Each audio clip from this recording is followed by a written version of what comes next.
Hi, I'm Russell Gale, Assistant City Manager for Administration. And I'm Johnny Park, City Councilor at Large. Thank you for joining us for the latest edition of City Council Highlights. Before we begin, Johnny, I just want to welcome you back. Well, thank you very much. Not everyone may have known or been aware that I had major surgery and been out for a few weeks, but I'm feeling good and ready to start helping Broken Arrow move forward again. Well, we're glad you're back. Now here's what happened at the March 17th City Council meeting. On the consent agenda, some much needed improvements are on the way for the intersection of Washington and Aspen. The council awarded a construction contract to Cherokee Pride to make the improvements.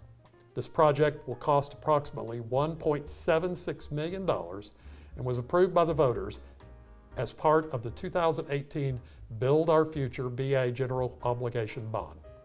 Construction should begin around the beginning of summer.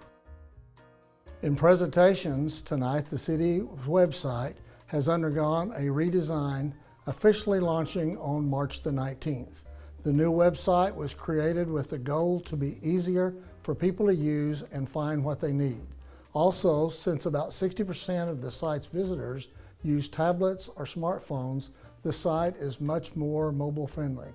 Please be aware that if you have any city website pages bookmarked, those bookmarks may need to be updated after March the 19th. In general business, the Broken Arrow Senior Center Annex project is moving forward, and we're excited about that. We've worked hard for that for a long time. The council agreed to a contract to purchase the land at 1811 South Main Street, across the street from the present senior center, for the expansion project. Once the sale is closed, the 3 acres of land will cost $690,000 and it will be paid for by the 2018 Build Our Future BA bond. After receiving hundreds of suggestions, the Elm and New Orleans Advisory Committee discussed potential names for the corridor on March 5th and submitted a suggestion to the City Council. This week, the Council approved the New Orleans Square as the name for the intersection.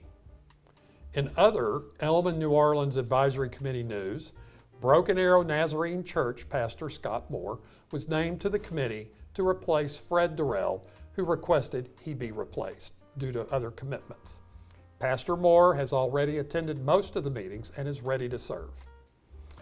City staff presented an update regarding the Mission 22 War at Home Memorial at the Veterans Park. The memorial honors soldiers who have fallen in the war against veteran suicide. A potential agreement between the city, Mission 22, and the Muskogee Creek Nation for funding for the memorial is upcoming at a future meeting. In community updates, this week Mayor Craig Thurman signed an emergency declaration for the city.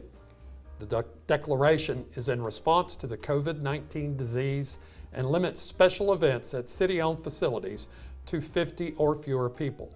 Special event permits for events over 50 people are also revoked until further notice. The Broken Arrow Community Playhouse upcoming production, And Then They Came for Me, Remembering the World of Anne Frank, has been pushed back until May. Auditions for their next play will also be pushed back. It's time for the 2020 census.